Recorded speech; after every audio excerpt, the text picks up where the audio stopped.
بسم الله الرحمن الرحیم و به نستعین. درس سی وم از سلسله دروس آنلاین اولتراساوند و درس سوم از بخش سپلین با فوکال سپلینیک مسز با هم صحبت خواهیم داشت. خب فوکال سپلینیک مسز، خلاصه از سشن گذشته همین سلاید را تکرار کردیم. گفتیم که فوکال سپلینیک مسز میتونه نان نیوپلاستیک باشه یا هم نیوپلاستیک باشه. نان نیوپلاستیک معمولا سیست های نان نیوپلاستیک، آبسه ها، انفکشن و انفارکشن ها میتونن من حیث فوکال سیستیک مسز دیده شوند. به همین شکل نیوپلازم ها باز هم پرایمری است یا سیکندری، که پرایمریس ممکن بیناین باشه یا هم ممکن مالگنانت باشه. سیست و سیستیک لیژنز آف د سپلین، موضوعی که در درس 29 به جزئیات این سلاید را دسکرایب کردیم و در موردش صحبت نمودیم. خب اولین پروسه انفکشیس انفلاماتوری که معمولا سپلین انوالو میکنه عبارت از آبسه ها است. در سلاید بعدی به جزئیات در موردش صحبت خود کردیم. بعد از گرانولوماتوز دیزیز میتونن که سپلین انوالو کنن، مثل هیستوپلازموزز. در کانتکست ما شما بسیار زیاد توبرکلوزز، به همین شکل سرکویدوزز. در هر کدام از اینا میتونیم در مرحله اکیوت ما اسپلینومگالی را داشته باشیم، دیکریز کوجینیسیتی چون یک انفلامیشن به وجود میاد، یا ممکن هم حتی یک تیپیک فیچر را با خود نداشته باشیم. اما یک چیزی که واضح است و در پروسه کرونیک یا حتی منهای سیکویلا از اینا ممکن به وجود بیاید و در کانتکست ما خیلی زیاد هم به شکل انسیدنتال یا تصادفی پیدا میشه، عبارت از مالتیپل پانکتیت کلسیفیکیشن ها در سپلین هست که ممکن اینا رو ببینیم. وقتی که ما در داخل سپلین مالتیپل پانکتیت کلسیفیکیشن یعنی نقطوی، به شکل نقطوی کلسیفیکیشن ها را میبینیم، اولین و کلانترین کلویی که در ذهن ما شما میاد اینا یک سکویلای یک توبرکلوز، هیستوپلازموز، سرکویدوز هستند که به وجود آمده و اینجا وجود داره. یک دکتر سب چند ماه پیش از یک ولایت برام زنگ زده بود که این تو یک چیز را میبینم. یگان دفعه این کلسیفیکیشن ها ممکن کلان شوند و یک کلسیفیکیشن کلان ما ببینیم که یک کلسیفیکیشن دنس کلسیفاید لیژن با یک دنس شیدو پوستیریور تریت، اینا باز میتونن که سکویلای یک آبسه سابقه باشند، سکویلای یک انفارکت سابقه باشند، یک هیماتوم سابقه باشند که من حیث یک کلسیفیکیشن یا ممکن بقایا یا سابقه سکویلای یک هیداتیتسیست سابقه باشند که من حیث یک دنس کلسیفیکیشن باشید. یک دکتر سب یک وقت برام زنگ زد بود، گفت که ممکن ایره ما بگوییم که سپلینیک ستون. ما گفتم اصلا نیاز به چی است که ما یک ترم را به کار بریم که زیاد معمول نیست. خوب چیزی که کوجینیک باشه و سفید باشه در سپلین و پوستیریور دنس شروع داشته باشه، همین کلسیفیکیشن است. نو ماتر ایتس 1 mm نو ماتر ایتس 10 cm. ما برش میگیم که یک لارج کلسیفیکیشن با دنس پوستیریور شروع که میتونه سیکویلای هر یکی از این 4 انتیتی که قبلا گفتیم باشه، یک هیماتوم، یک آبسه، یک انفارکت یا هم یک هیداتید یا هر چیز دیگه که من حیث یک کلسیفیکیشن کلان ممکن ببینیم. اما پانکچت کلسیفیکیشن ها معمولا سیکویلای یک گرانولوماتوز دیزیز میتونن باشن.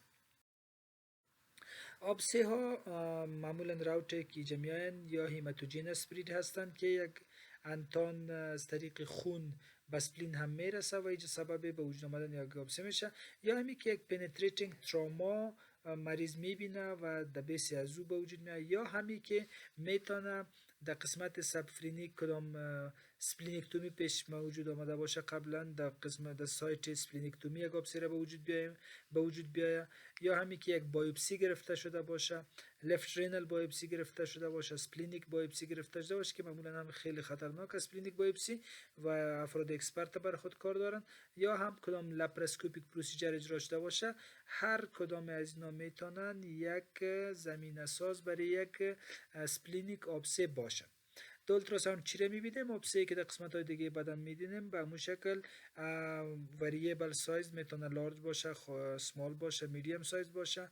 یک هایپویکویک تا ان ایکویک لیژن میبینیم، معمولا ایریگولار باردر داره، تک وال داره که ایریگولر هست، ممکن اینترنال ایکو و دبرس داشته باشه، ممکن هم نداشته باشه، ممکن سپته های متعدد داشته باشه، یا هم اینترنال شیدوی نندپندنت ما داشته، اینترنال ایکوجینیک فوسای نندپندنت وید پوستیریور شیدو داشته باشه، از باعث گاز که گاز فارمینگ ارگانیزم میتونه کازی از اونا باشه. چیزی که کمک میکنه که ما ایره از یک لیژن دیگه خواه نیوپلاستیک خواه نیوپلاستیک اسپلین ما تشخیص تفریقی کنیم و زیاد به طرف آبسی فکر کنیم. مهمترین کلینیکال کانتکست است، یک کانتکست اکیوت به وجود آمده، مثلا مریض 1 ماه پیش 2 ماه پیش اولتراساوند شده اصلا چیز نداشته و فعلا داره، یک مریض از لحاظ کلینیکی فیور داره یا یکی از این بک‌گراند هایی که قبلا گفتیم اینا را برش داره. لابراتوری کورلیشن مهم است که ما یک لیوکوسایتوز ایجاد داریم، WBC مریض بالا رفته، پس یک لیژن هتروجینس را که ما به این شکل میبینیم و کورلیشن کلینیکی و لب با ما کمک میکنه، در اون صورت میتونیم که ما آبسه را پاسیبیلیتی بدیم. دیفرنشیال دیاگنوزها برای یک آبسه خیلی زیاد هستند. یک اسپلینیک آبسه که در داخل خود اسپلین باشه، میتونه یک لیمفوما باشه، یک لوکیمیا باشه که معمولا کلینیکال کانتکستش متفاوت است، در اون صورت ما اون فیچرهای کلینیک امرایش نداریم. نکروتیک نیوپلازم بله، چرا که نه، سیکل سیل دیزیز، پارازیت و فنگل انفکشن ها میتونن باشن. معمولا فنگل انفکشن ها آبسه های بسیار خرده هستند که متعدد هستند و چندین دانه مثل تارگت ساین هم ممکن دیده شوند فنگل آبسه ها. استرپتوکوکس انفکشن و سب اکیوت بکتریال اندوکاردایتس اینا میتونن که دیفرنشیال دیاگنوزها برش شوند. بر سبفرینیک آبسیس یعنی آبسه که در داخل خود اسپلین نباشه اما در قسمت لوکیشن که اکسپکتد بر اسپلین از دیجا باشه، میتونه یک پی آی دی دیجا بیایه از پلویس انفکشن بیایه و در یک سبفرینیک کلکشن جمع داشته باشیم. گستریک پرفوریشن میتونه باشه، از لحاظ کلینیک میمیک کنه ای فیچر پیلونفرایتس، پایونفروزز، هیداتید رپچر شدگی، به همین شکل آبسه رپچر شدگی و پانکراتیک زودوسیست. اینا دیفرنشیال دیاگنوزها برای یک سپلینیک آبسیس از لحاظ یک بعض فیچرهای کلینیکی و از بعضی فیچرهای ایمیجینگ میتونن دیفرنشیال دیاگنوزهای ما باشن که با یک ورکاپ خوب میتونیم نرو کنیم و بعضشون اکسکلود کنیم و بعضشون را تاپ بیاریم حداقل در دیفرنشیال های خود. انفارکشن یا احتشای اسپلین معمولا کازشان امبولیک هست، میتونه امبولی ها سبب بندش شریان سپلینیک شوه و یا هم میتونه بکوارد سپلینیک وین کاز به وجود بیارن و سبب شوند که یک قسمت اسپلین انفارکت بتن. most common cause of focal splenic lesion های عبارت از سپلینیک انفارکت ها هستند. معمولا مثل در اولتراساوند ما چه رقم میبینیم؟ تیپیک فیچری که است که ویج شیپت یعنی به شکل مثلثی، پریفیرال هایپویکویک ایریا و معمولا هم ممکن متعدد یا چندین دانه باشند که اینا زیبا و تیپیک برای یک انفارکت هستند. دوتایش بسیار راحت و زیبا ویج شیپ پریفیرال بود، اینیش هم میتونه پریفیرال باشه، اون یکی دیگه سنترال هست، ای باز پریفیرال هست. پریفیرال مالتی فوکال ویج شیپ هایپویک ایریاز در داخل سپلین به مالتی فوکال انفارکت دلالت میکنه که در مراحل اکیوت، در مراحل کرونیک هر کدام از اینا میتونن که به یک سیستیک لیژن تحول کنن یا حتی کلسیفیکیشن ها را هم از خود به جای بگذارن. نیوپلازم هایی که در اسپلین معمول هستند بیناین پرایمری نیوپلازم های عبارت از هیمانجیوما هست. در موست کامن ادر همرتوما به همین شکل لیتورال سل انجیوما، لیمفانجیوما، لایپوما و لایپوسارکوما، هر کدام از اینا میتونن که لیژن های در اسپلین باشن. معمولا گفتیم که اینجا هیمانجیوما را من حیث یک ایکوجینیک لیژن گفتن. یک لیمفانجیوما معمولا من حیث یک لیژن ملتی سپتیت سیستیک می باشه. لایپوما ها باز هم لیژن های ایکوجینیک هستند، ما نمیتونیم از لحاظ ایمیجینگ با یک هیمانجیوما دیفرنشیتش کنیم چون لایپوما هم از فت است و فت هم ایکوجینیک است، از خاطر اینا هم هوموجینس های دنسیتی های ایکوجینیسیتی هستند. ببخشید این یک لیژنی که قسمت های سالید هم داره و قسمت های ایکوجینیک هم داره و هایپویکویک هم داره. ما از لحاظ فیچر نمیتونیم کی را بگوییم که چی هست، سوالی کلان پیش روی از این میایه. حداقل گفتم میتونیم که از سالید هتروجینس ایکوجینیک اند هایپوایکویک لیژن دیده میشه، اما از لحاظ پاتولوژی پروف شده بود که به این شکل یک لیژن لیتورال سل انجیوما بوده هست. پس ما میتونیم که یگان دفعه سیستیک سولید لیژن ها رو که میبینیم میتونیم که حداقل ما اگر یک دانه داشته باشیم، مالتیپل نباشه، کدام قسمت دیگه لیژن نداشته باشیم، خرد باشه، میتونیم به شکل ایکوجینیک ویل دیفاین باشه هیمانجیوما ها را بتیم برش پاسیبیلیتی چون موست کامن است. باز هم فالو اپ ایمیجینگ اگر نظر به مرور زمان سایزش تغییر نکرد، فیچرهای دیگه به وجود نامد، میتونیم که حداقل بیناین ازیومش کنیم. اما اگر دیدیم که متعدد هست و دیگه جای فیچر داریم، باز میتونیم هر چیز سسپیشیس برش ببینیم. نیوپلازمای مالگنانت اسپلین عبارت از معمول ترینش لیمفوما هست که در موست کامن هست. سونوگرافیک فیچر یک لیمفوما عبارت است از میتونه نارمال اسپلین داشته باشه. متاسفانه زیاد هم است. مریض لیمفوما کدنی را انوالو کرده، لیور انوالو کرده، ابدومینال ارگانای سایر ابدومینال ارگانا و حتی اکسترا ابدومینال انوالو کرده، اما اسپلین ممکن نارمال ببینیم. و از این لحاظ نارمال اسپلین نمیتونه لیمفوما را رول اوت کنه پیش یک مریضی که کانتکست لابراتوری تیپیک و یا هم فیچرهای دیگه ارگانا را برش داشته باشه. فیچر دیگه که به وجود میاد اسپلینومگالی، میتونه اسپلینومگالی هوموجینس باشه. هوموجینس هیوج اسپلینومگالی را به وجود میاد، مثل که قبلا ده سیویر اسپلینومگالی که تا 30 سانتی متر هم اسپلین کلان میشه، میتونه که لیمفوما کاز از او باشه. یونیفوکال اور مالتی فوکال لیژن ها یک دانه لیژن بسیار کلان مثل که در جمع شما میبینیم، یا مالتی فوکال لیژن های خرد هایپوایکویک اینجا میبینیم. دیفیوز این هوموجینیتی یعنی عدم تجانس دیفیوز لیور، اینجا که نیومریس تاینی لیژن ها کل اسپلین ریپلیس کردن و با پروب لاینیر دیده شده که اینجا مایکرو لیژن های بسیار میلیمتری که دیده میشه که دیفیوز این هوموجینس شده اسپلین و این هم باز یک لیژن یونی لوکولار. پس لیمفوما میتونه مالگنانت نیوپلازم کامن لیور هست که به هر یکی از این فیچرها برای ما شما تبارز کنه و ببینیم. بعد از او فیچر دیگه که از انجیوسارکوما هست که یک تیپیک فیچر بر خود نداره، یک مالگنانت لیژن است. وقتی که ما در اسپلین یک لیژن سالید میبینیم، ممکن حتی ممکن به این شکل بیایه. وقتی که ما ایره میبینیم و در پولیش فیچرهای از میتاستاز میبینیم، میتونیم به این طرف حداقل ذهن ما باشه یا در ذهن ما باشه که یک پاتولوژی هم در اسپلین ممکن به وجود بیایه. کل گپار اولتراساوند مطمئنم که برای شما نمیگه.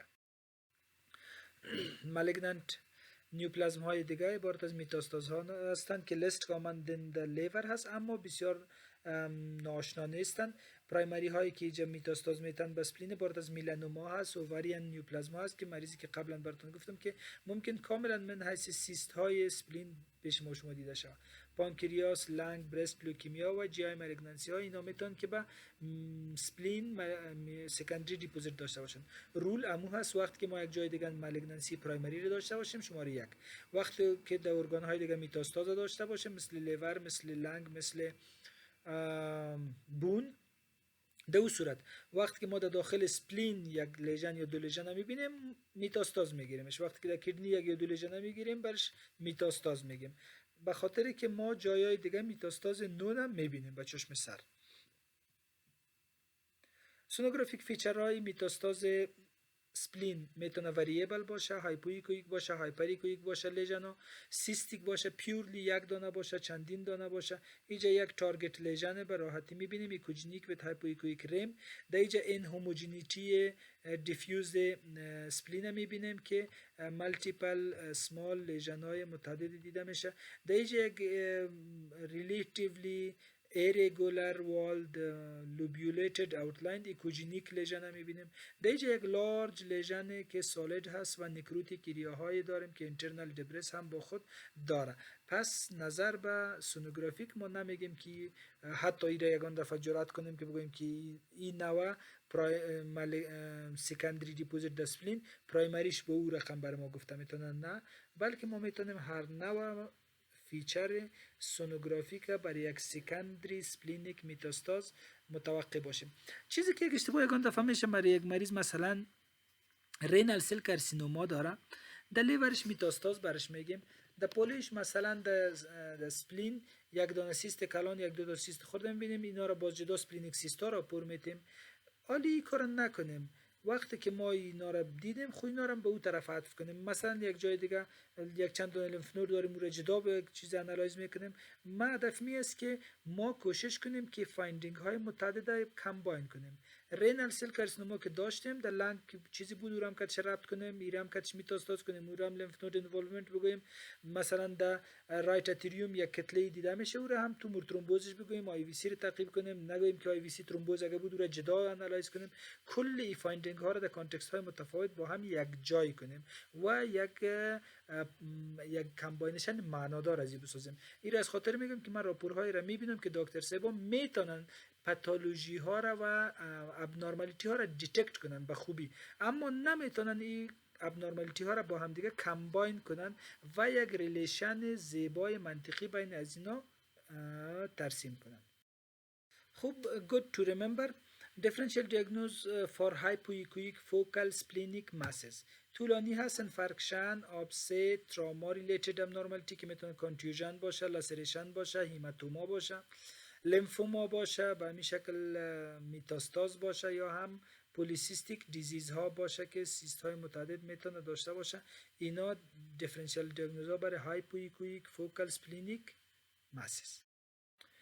دیفرنشیال دیاگنوز فور هایپر ایکویک فوکال سپلینیک ماسز، اینا یک سفید هستن، برایت هستن، ایکوجینیک هستن.